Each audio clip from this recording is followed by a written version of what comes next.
Okay, Section C, June 2022, Paper 1. Let's have a shot at this question. Evaluate whether a monopoly is likely to operate efficiently. Now, you should already know the answer in your head. I have a full video covering whether monopolies are efficient somewhere on my channel. I will try to link it down below, but back to the question. Refer to at least one monopoly of your choice, and this is especially why in Edexcel you need to have a really good depth of real world applications. So here you basically need to know a full monopoly in detail to be able to provide those application marks and to show your examiner you have the appreciation of real world of economics, and is the reason why I go into so much depth with application in my live classes. So the STEM tells us about Tesla, which is actually a really good example of a monopoly, and an example I would actually suggest you remember. I remember last year I did one, I think half an hour in a live class just on Tesla, because it's such a good example of monopolies. There's lots of good examples like Tesco, even things like Amazon, Apple, lots of great examples of monopolies. So Tesla had held an 82% market share in electric vehicles in the US during the first half of 2020. But back to the question. So the question is basically asking us for and against points for why monopolies are either efficient or whether they're against which they are not efficient. Now, like I said, you should already, by your content knowledge, like I always say, content mastery is key. You should already know the answer here, but it's just about bringing the answers and planning them out on the paper now. So, of course, one of the main things where monopolies do act efficiently is, of course, dynamic efficiency. So to answer this question, for some of you that maybe can't remember or need to do a bit of revision on this, let's draw out that classic monopoly, cost and revenue diagram, quantity, and let's see how monopolies interact with efficiencies. So like I always say, I always do my monopoly diagram in the same order, very systematic way to do it. Always AR curve first, then MR, then AC, and then MC. And of course, remember, MC intersects AC at its lowest point. We're profit maximizing at Q max. Then we go up there until we hit our AR curve, and then this would give us a box of supernova profit. Let's label this up. Okay, so what does this show us so far? So the first thing that should spring to your mind is dynamic efficiency. So one of the points for would 100% be dynamic efficiency. And what is dynamic efficiency? Dynamic efficiency is when firms that have large supernova profits invest this large supernova profit into research and development, which allows them to innovate, create new and better quality goods and services, which of course is to better outcomes for consumer, better quality products for consumers. You can say increased consumer surplus, and allows, like I said, allows innovation in the market. And that is 100% one of the massive advantages of monopolies. And specifically, if we're thinking about Tesla, where have Tesla shown this? Of course, Tesla have been a pioneer in the electric vehicle market. We've seen it with Tesla's batteries, and then the investment into self-driving, which is of course a totally new sector. And Tesla have been at the forefront, the pioneers of developing this new self-driving technology, which in the long run should actually improve consumer outcomes and improve quality of life for consumers. So yeah, one of the main advantages of monopolies, as they have, and let's go back to the actual question. What does it say? Why is there proof that Tesla is a monopoly? There's 82% market share. How would I introduce this in my question? I would define legal monopolies. So the definition of a legal monopoly is a firm with over 25% market share. Thus, Tesla has, of course, staggeringly higher number than 25%. Thus, it proves it is a monopoly. And they use this dominant power they have in the market, that monopoly power, to, of course, firstly, charge consumers higher prices, but then they invest that profit into dynamic efficiency, allowing these long-run better outcomes for consumers. And then a massively neglected point about efficiency is economies of scale. And of course, we are showing economies of scale as we literally have an AC curve drawn. And of course, as you can imagine, these large monopolies, they exploit these economies of scale. And like I always say to students, whenever you mention economies of scale, you need to mention, and I would always mention these two main ones, which are purchasing, so the bulk buying power reduces the cost per unit as you have more bargaining power. So as you're buying more units, therefore reduce cost per unit, reduce LIAC. Then technical, and of course somewhere like a monopoly like Tesla is 100% exhibiting both of these. Technical with investing into the newest machinery, which increases productivity, reduces cost per unit, and of course purchasing. And if we're talking specifically about Tesla, you might have heard in the news they have these things called gigafactories, which are quite literally the definition of economy of scale.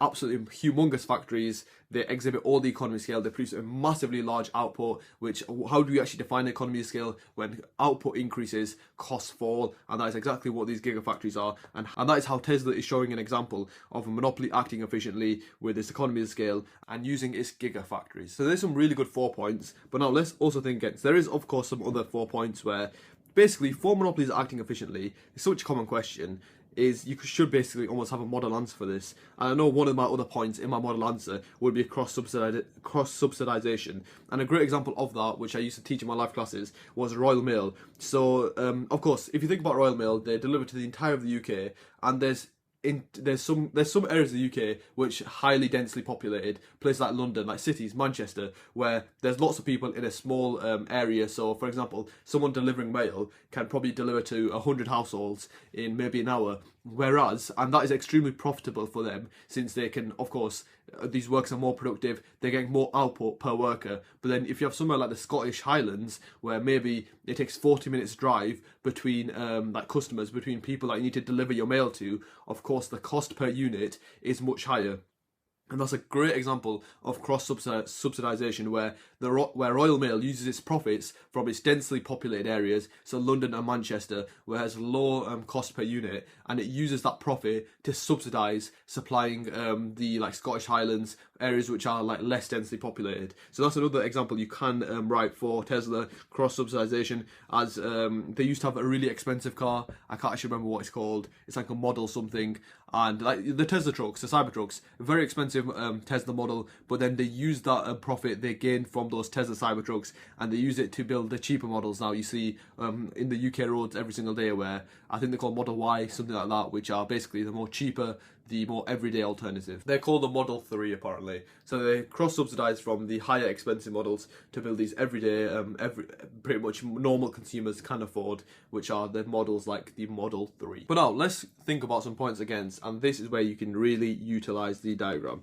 So we talked about one of the efficiencies, which is of course dynamic efficiency. Now let's think about the other types of efficiency, which is allocative efficiency. And where do we find allocative efficiency? This is where MC equals AR. Now, let's see, are monopolies allocatively efficient? So essentially we're proving, is a monopoly allocatively efficient? So, like we said, it's at the point where MC meets AR. Now let's determine the price of allocative efficiency, which is P allo, then this will give us the quantity of Q allo. Now, this price is, of course, lower than the profit maximization price, and the quantity is higher than the quantity at where we profit maximize. Thus, this shows a monopoly is not allocatively efficient. As, of course, instead of pursuing the objective of allocative efficiency, a monopoly pursues profit maximization. And let's try for the next one, which is productive efficiency. Where is the point at where monopolies would be productively efficient? This is where MC equals AC, which is, of course, at this point here. The main mistake students make here is they will go straight left from there and say this is P prod, where in reality that is wrong. As remember, we always have to go up until we hit our AR curve. And now this will give us a price where we're productively efficient, so P prod, and of course that will be the quantity where we're productively efficient, which is Q prod. Now we can work out the little box of supernormal profit, but regardless of that, what does this show again? So the price is lower than the profit maximization price, and the quantity is higher than the profit maximization quantity, thus showing that monopolies are neither productive or allocatively efficient. However, they can be dynamically efficient. So that is a summary on monopolies efficiencies. And that is essentially, you can either put into one paragraph or two paragraphs. That would be my against point. So they're neither productively or allocatively efficient. So now we've planned the details, let's actually talk about how we're going to structure the paragraphs. And the reason why this is so simple and so easy to me is because this is almost your bread and butter of your economics in year two.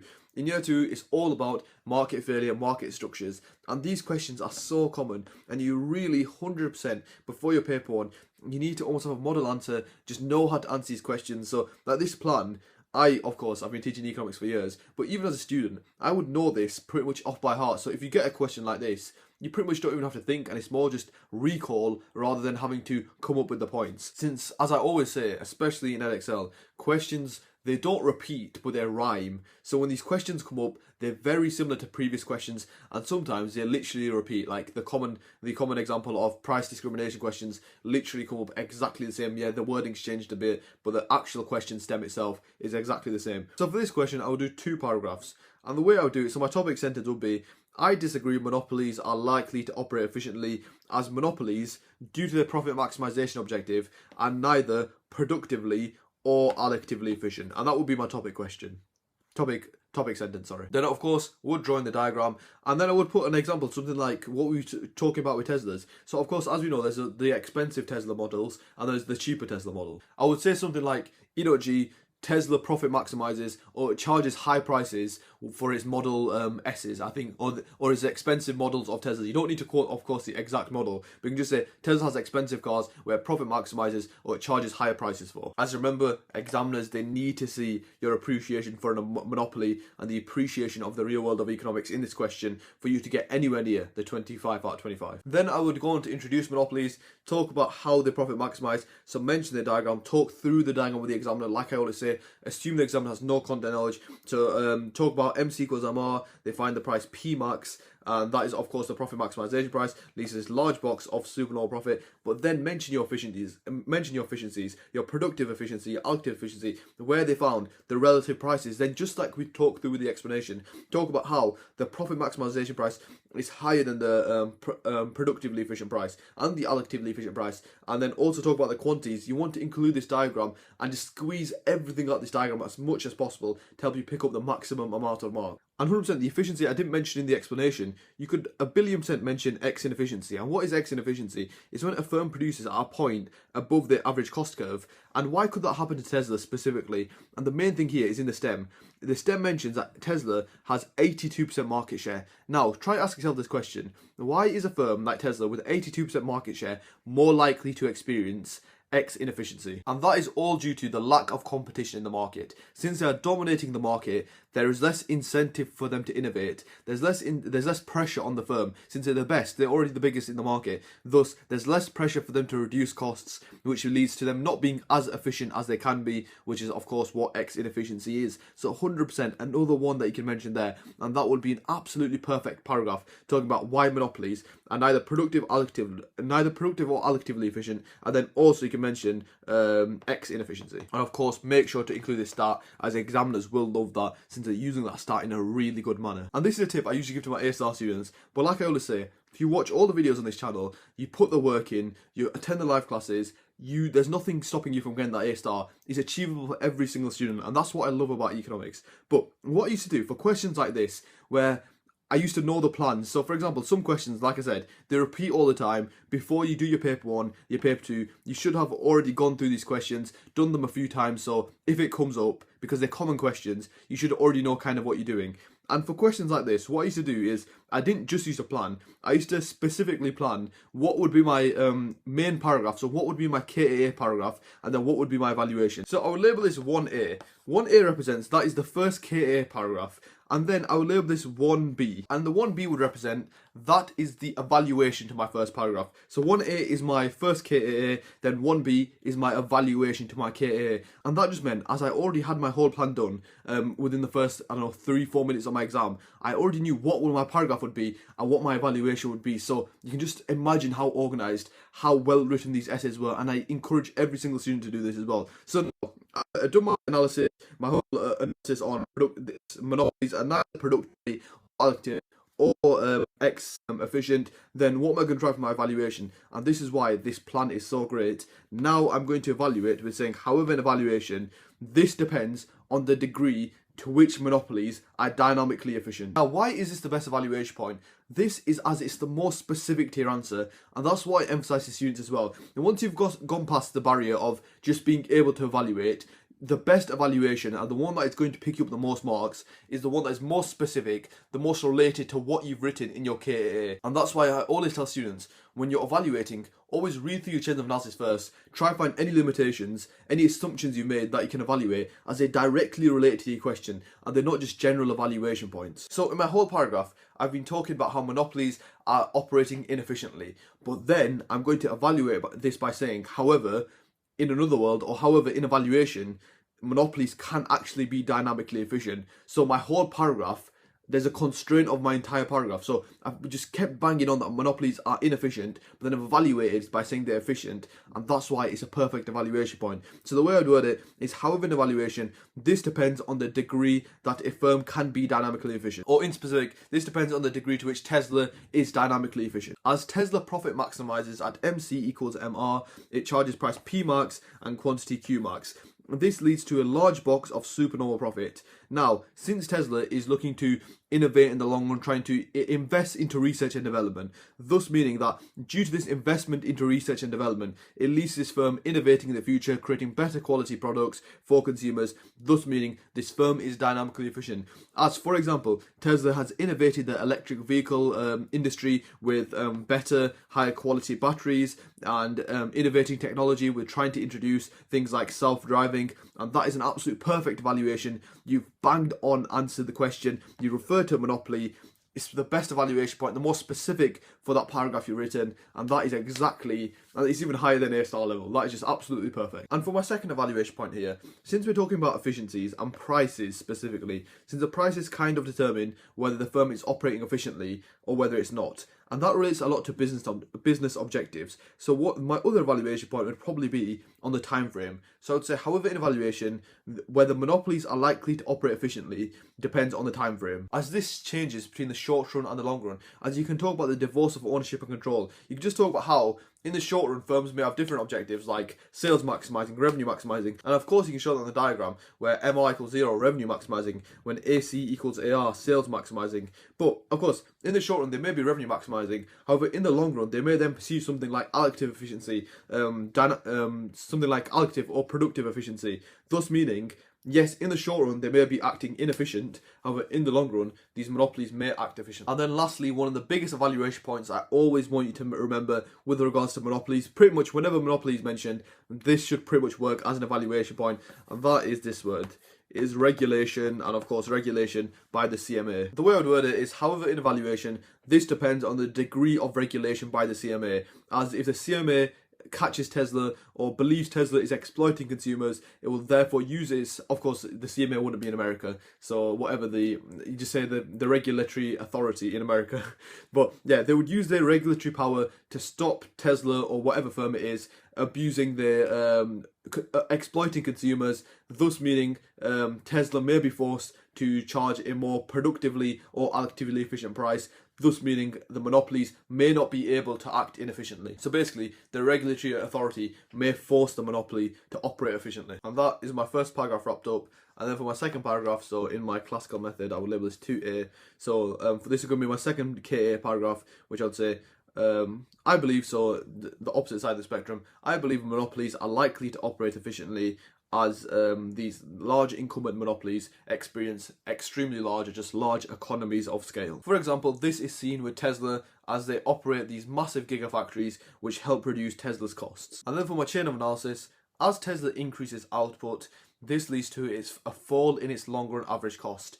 And you can see this on the diagram. I would literally draw as simple of a diagram as this, just economies of scale, just a AC curve, and just showing just economies of scale. So as output increases, what happens to costs? Costs obviously fall, and then I would mention how costs fall until this circle. What does the circle represent? Of course, that circle represents the MES, the minimum efficient scale. And then Tesla also experiences technical economy of scale. As Tesla in these gigafactories invests into specialist capital, this helps increase productivity, helps increase output per unit time, thus meaning that Tesla's longer average cost continue helping them experience larger and larger economies of scale, meaning that Tesla's costs continue to drop, and the firm is acting efficiently, as therefore with lower costs it can therefore charge, and you don't really need to mention this, but you can. With lower costs it means therefore Tesla can charge its consumers lower prices and still make a profit. And then we've already mentioned dynamic efficiency, but you could, if you really wanted to,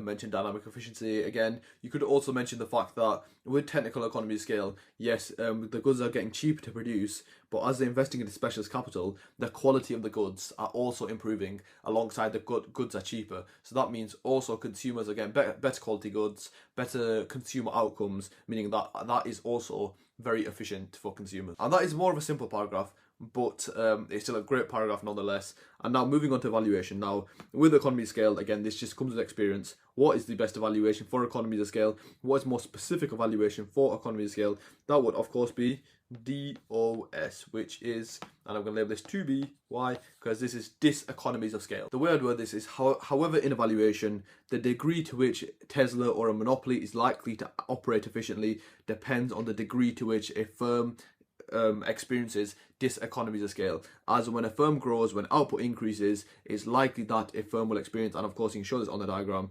diseconomies of scale. And what are the 3 reasons? A decent acronym that sometimes your teachers will teach you. This is due to ABC, which is alienation, bureaucracy, and lack of communication.